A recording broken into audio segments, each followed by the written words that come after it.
न वहां कोई हमारी सीमा में घुस आया है, न ही कोई घुसा हुआ है, न ही हमारी कोई पोस्ट किसी दूसरे के कब्जे में। साथियों नमस्कार, मैं हूं नीरज पटेल और आप देख रहे हैं नेशनल जनमत। अभी आप एक निरीह प्रधानमंत्री देख रहे थे जो विपक्ष में रहते हुए चीन को लाल आंखें दिखाने की बात करते थे, जो पाकिस्तान को उन्हीं की भाषा में जवाब देने की बात करते थे। लेकिन सत्ता में आने के बाद अचानक से ये प्रधानमंत्री का हृदय परिवर्तन हो गया और वो बेहद बेबस और लाचार नजर आ रहे हैं। इस बयान में वो कह रहे हैं कि न चीन हमारी सीमा में घुसा है, न आगे तक बढ़ा है, यानी कि हमारा कब्जे का कोई भी हिस्सा चीन के पास नहीं है। तो सवाल ये उठता है कि वो भारतीय सैनिक जो 20 सैनिक शहीद हुए हैं गालवन घाटी यानी कि LAC पर, वो आखिर शहीद हुए क्यों हैं? वो क्या बिहार चुनाव के मद्देनजर शहीद हो गए हैं कि आगे चुनाव आने हैं बिहार में, इसलिए हम लोग शहीद हो जाते हैं ताकि ये सरकारें सैनिकों की शहादत का जिस तरीके से इस्तेमाल पुलवामा अटैक के बाद किया था वैसे ही फिर करने लगें?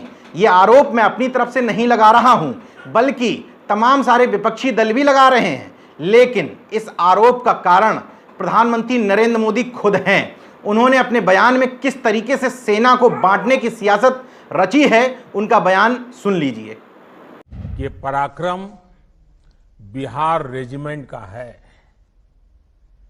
हर बिहारी को इसका गर्व होता है, हर बिहारी को इसका गर्व होता है। जैसे ही प्रधानमंत्री नरेंद्र मोदी ने सेना को क्षेत्रीय आधार पर बांटा, वैसे ही गोदी मीडिया तैयार बैठा हुआ था कैसे प्रधानमंत्री नरेंद्र मोदी के श्रीमुख से बिहारी शब्द निकले और मैं उसको लेकर के तुरंत कूद पड़ूं। सबसे पहले ANI ने ट्वीट किया। उसने प्रधानमंत्री नरेंद्र मोदी की बात को आगे बढ़ाते हुए लिखा, how the Biharis removed the Chinese observation post from PP-14 in Galwan valley. यानी कि बिहारियों के गौरव और अस्मिता की बात यहां फिर से की जाने लगी। इस बार तरीका थोड़ा अलग था। पहले भी चुनाव में बिहारी अस्मिता को सवाल बनाया जाता था, लेकिन इस बार बिहार के सैनिकों की शहादत को मुद्दा बनाया जाने लगा। मैं आपको बताऊंगा कि किस तरीके से सरकार ने, प्रधानमंत्री नरेंद्र मोदी ने झूठ बोला है। बिहार रेजिमेंट का कतई ये मतलब नहीं होता कि उसमें केवल बिहार के लोग शामिल हो सकते हैं। देश भर के तमाम सारे हिस्से के सैनिक बिहार रेजिमेंट में थे और शहीद भी हुए थे। मैं उनके नाम बताऊंगा, लेकिन एक और बेशर्म आदमी की पोस्ट आपको बता देता हूं, अमीश देवगन की। लेकिन उससे पहले बिहार के ही कन्हैया कुमार की पोस्ट बता देता हूं। उन्होंने लिखा, घर में घुसकर मारूंगा कहकर सत्ता में आने वाला हमारे 20 जवानों की शहादत के बाद कह रहा है घर में कोई घुसा ही नहीं, ये फेंकू नहीं फट्टू भी है। कन्हैया कुमार के इस ट्वीट के बाद अमीश देवगन, जो अनाधिकारिक रूप से भारतीय जनता पार्टी के प्रवक्ता ही हैं, लेकिन पत्रकार की खाल ऊपर से ओढ़े हुए हैं, अमीश देवगन ने कन्हैया कुमार से कहा, आप बिहार से हैं, इसी रेजिमेंट ने चीन को छठी का दूध याद दिला दिया। प्रधानमंत्री नरेंद्र मोदी के एजेंडे को आगे बढ़ाया जा रहा है क्योंकि बिहार के चुनाव में बिहारी अस्मिता और बिहारी सैनिकों की शहादत को भुनाया जाना है। झूठ कैसे है मैं बताऊंगा, पूरा ट्वीट बता देता हूं। आप बिहार से हैं, इसी रेजिमेंट ने चीन को छठी का दूध याद दिलाया, फिर भी शक, आप देश में रहते जरूर पर देशवासी जैसी बातें नहीं कर रहे। ऊपर से यह भाषा आपका ज्ञान और अभियान दोनों की परिचायक है। जो पोस्ट किसी भारतीय जनता पार्टी के प्रवक्ता को करना चाहिए वो पोस्ट अमीश देवगन कर रहे हैं। अब मैं क्यों कह रहा हूं कि प्रधानमंत्री नरेंद्र मोदी पूरे होशो-हवास में बोल रहा हूं कि झूठ बोल रहे हैं, चुनावी लाभ लेने के लिए ये बयानबाजी कर रहे हैं। उसकी वजह यह है कि जो 20 सैनिकों ने शहादत दी वो 6 रेजिमेंट से जुड़े हुए थे। 16 बिहार रेजिमेंट से 12 सैनिक शहीद हुए हैं, 3 पंजाब रेजिमेंट से 3 सैनिक शहीद हुए हैं, 3 मीडियम रेजिमेंट से 2 शहीद हुए हैं, 12 बिहार रेजिमेंट से 1 शहीद हुआ है, 81 माउंट ब्रिगेड सिग्नल कंपनी से 1 शहीद, 81 फील्ड रेजिमेंट से 1 शहीद। अब इसमें यह भी बता देता हूं कि 16 बिहार रेजिमेंट से जो 12 शहीद हुए हैं उसमें से बिहार से आने वाले केवल 4 सैनिक थे। इसका मतलब ये प्रोपेगेंडा इसलिए बनाया जा रहा है सैनिकों को क्षेत्रीय आधार पर बांट करके चुनाव में लाभ ले लिया जाए। सरकार की तरफ से जो सूची दी गई है, मैंने घर में नहीं बनाई है, उन्होंने बताया कि 16 बिहार रेजिमेंट के जो 12 शहीद हुए थे उनमें से दीपक कुमार रीवा मध्य प्रदेश के रहने वाले थे, गणेश गुंजाम सिंहभूम पश्चिम बंगाल के रहने वाले थे, गणेश राम कांकेर छत्तीसगढ़ के रहने वाले थे, के ओझा साहिबगंज झारखंड के रहने वाले थे, राजेश उरांव बीरभूम पश्चिम बंगाल के, सीके प्रधान कंधमाल उड़ीसा के, नायब सूबेदार नंदराम मयूरभंज उड़ीसा के, इसके अलावा कर्नल वी संतोष बाबू हैदराबाद तेलंगाना के। ये मैंने वो नाम बताए हैं जो 16 बिहार रेजिमेंट में ही शामिल थे, लेकिन ये लोग बिहार के रहने वाले नहीं हैं। प्रधानमंत्री नरेंद्र मोदी जी, आप किसको बेवकूफ समझते हैं? इन्हीं 20 जाबाज सैनिकों में पंजाब रेजिमेंट के भी 3 सैनिक शहीद हुए हैं, लेकिन तीनों पंजाब से नहीं हैं। इसका मतलब आप झूठ बोल रहे हैं और बिहारी अस्मिता के नाम पर चुनाव में उसी तरीके से खेल करना चाहते हैं जिस तरीके से आपने पुलवामा और एयर स्ट्राइक का श्रेय खुद से लेते हुए लोगों से अपील की थी कि आप पुलवामा के शहीदों के नाम पर वोट दे सकते हैं क्या? आप एयर स्ट्राइक के नाम पर अपना पहला वोट समर्पित कर सकते हैं क्या? महाराष्ट्र के लातूर में 2019 के लोकसभा चुनाव से पहले चुनावी रैली को संबोधित करते हुए जो आपने भाषण दिया था, आपको और आपके भक्तों को याद ना हो तो मैं सुनवा देता हूं। भारत माता की, भारत माता की, भारत माता की। वोटरों को, क्या आपका पहला वोट पाकिस्तान के बालाकोट में एयर स्ट्राइक करने वाले वीर जवानों के नाम समर्पित हो सकता है क्या?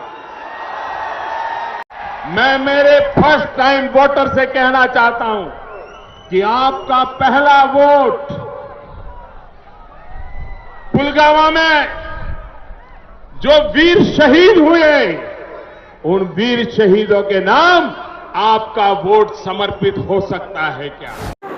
ये सुनकर के आपको शर्म नहीं आ रही है कि लगातार सैनिकों की शहादत का इस्तेमाल आप लोग चुनावी एजेंडे के रूप में करते रहे हैं। उस समय रक्षा मंत्री हुआ करते थे मनोज पर्रिकर।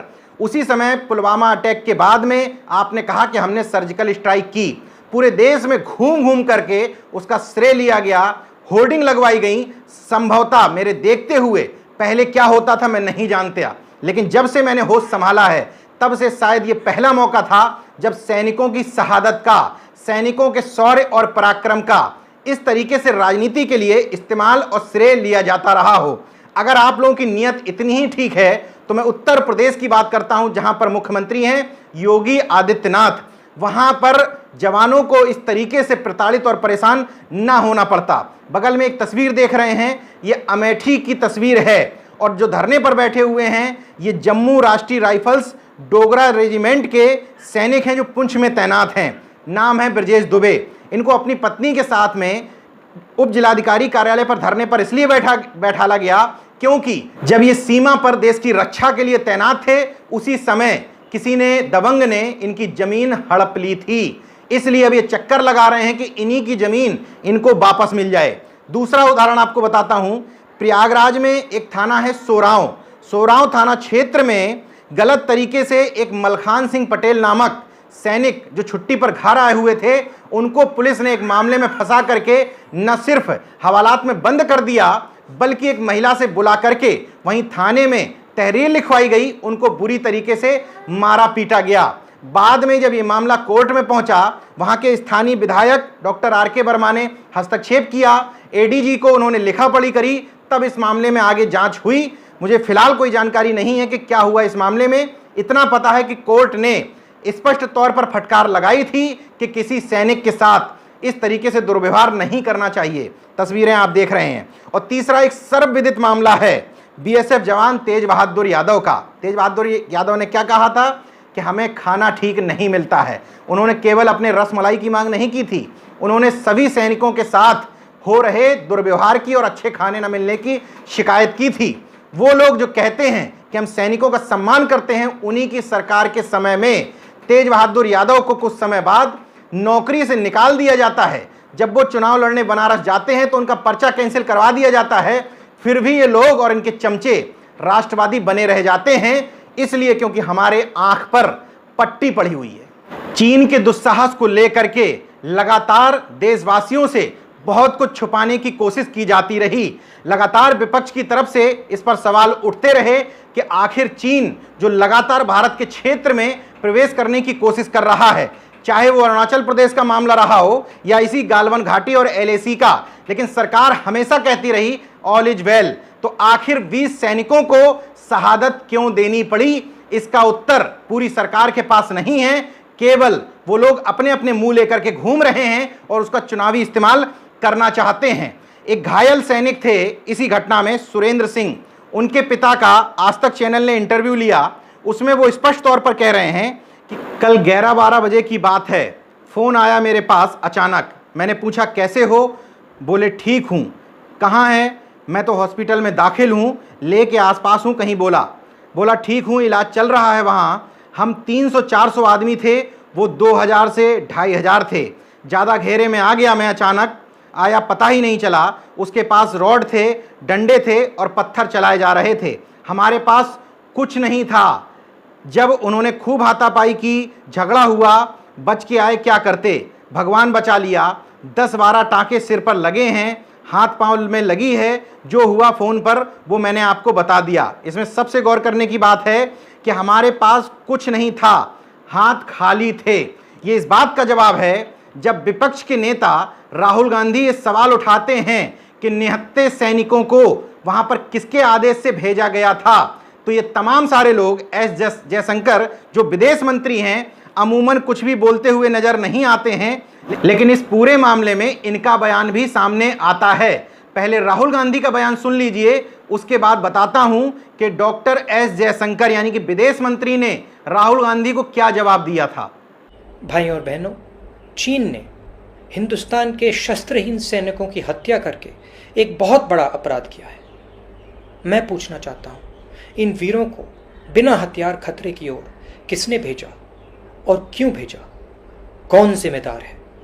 धन्यवाद। विपक्ष के इस तरीके के सवालों पर सरकार जवाब देने की बजाय झूठ इसलिए बोलती है क्योंकि उसको पता है कि ये गोदी मीडिया पूरी तरीके से इस झूठ को आगे बढ़ाने में उसका सहयोग देगी।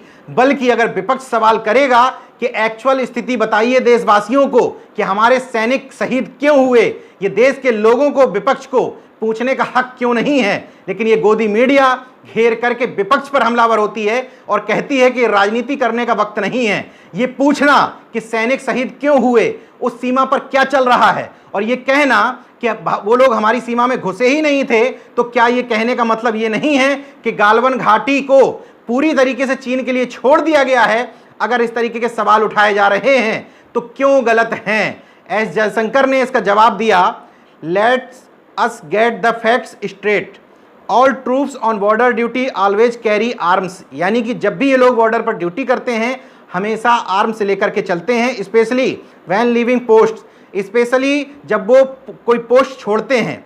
Those at Galwan on 15 June did so, यानी कि 15 जून को गालवन वैली में भी ऐसा ही हुआ था।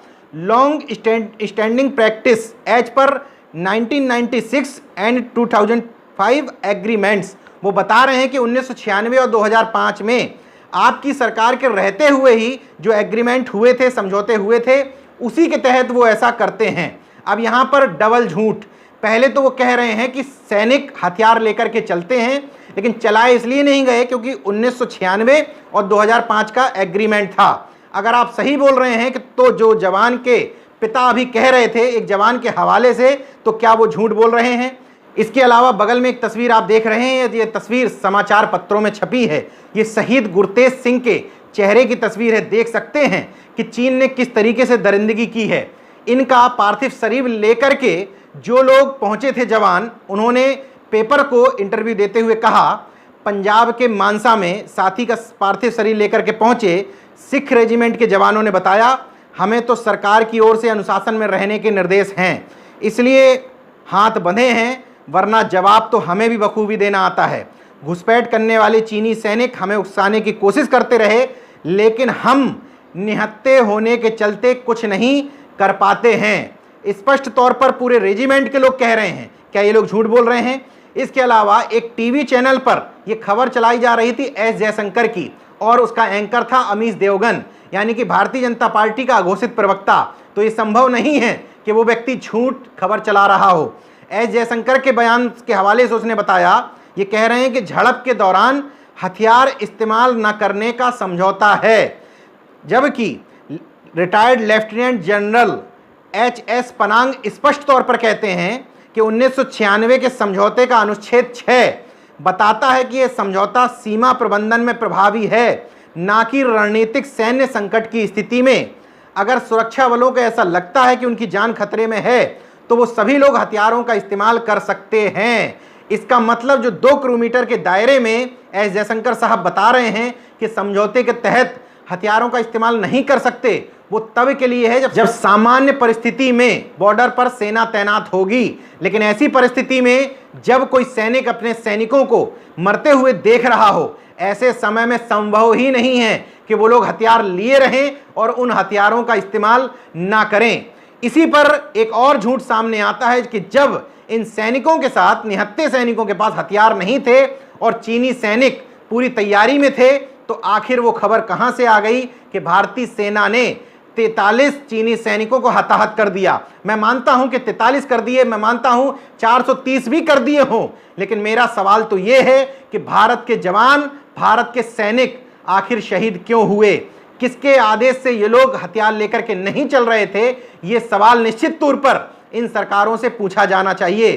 तमाम सारे समाचार पत्र जो ये खबर चला रहे हैं कि चीनी सेना ने भारत के 10 बंधक सैनिकों को तो छोड़ दिया, लेकिन 1 इंच भी भूमि छोड़ने को तैयार नहीं है। क्या ये खबरें गलत चल रही थीं?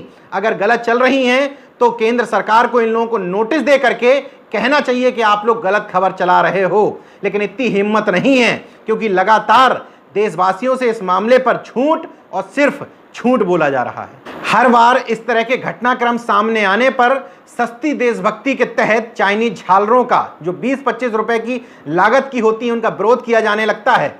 कई जगह से इस तरह की तस्वीरें भी आती हैं जहां लोग पुरानी खराब पड़ी टीवियों को तोड़ते हैं और कहते हैं कि चाइनीज टीवी हम तोड़ रहे हैं, लेकिन उसको तोड़ने से क्या होता है? लगातार सरकारें और आपके राष्ट्रवादी रामदेव जी की कंपनी भी चाइना के साथ व्यापार करती रहती है। तमाम सारे व्यापारिक एग्रीमेंट्स पर भारत सरकार चाइना से साझेदारी करती रहती है और यहां पर आप लोगों से सस्ती देशभक्ति यानी कि चाइनीज झालरों का, मोबाइलों का विरोध भी करवाती रहती है। चलते चलते मैं एक बयान आपको सुनवा देता हूं। हालांकि इस समय इन पर किसी भी तरह का हमला करने का मन तो नहीं करता, बेचारे मेरी इनके साथ खुद से सहानुभूति है, क्योंकि इन दोनों की जुगल जोड़ी के आगे ये भी पस्त हैं, परास्त हैं, रक्षा मंत्री हैं, लेकिन ज़्यादा कुछ कहने और करने की स्थिति में नहीं हैं। लेकिन उनका तब का बयान सुन लीजिए जब वो विपक्ष में हुआ करते थे, बताते थे कि किस तरीके से अगर हम लोगों में से कोई यानी कि बीजेपी का प्रधानमंत्री बन जाएगा, उसी दिन से पाकिस्तान और चीन की हालत खराब हो जाएगी। इनका बयान सुन लीजिए। देखते रहिए नेशन जनमत, जागरूक और सजग बने रहिए। जय विज्ञान, जय संविधान, जय लोकतंत्र। धन्यवाद। मेरी बात आज सुन लेना। जिस दिन प्रधानमंत्री पद की शपथ लेने की जानकारी पाकिस्तान और चीन को मिल जाएगी, शायद उसके बाद उनकी जरूरत न हो कि भारत की ओर आंख उठाकर देखने की हिम्मत कर सके। दोस्तों, अगर आपने मेरा YouTube चैनल सब्सक्राइब नहीं किया तो प्लीज़ सब्सक्राइब कर लें और उस बेल आइकन पर जरूर क्लिक करें, जिससे जो मेरे न्यू वीडियो है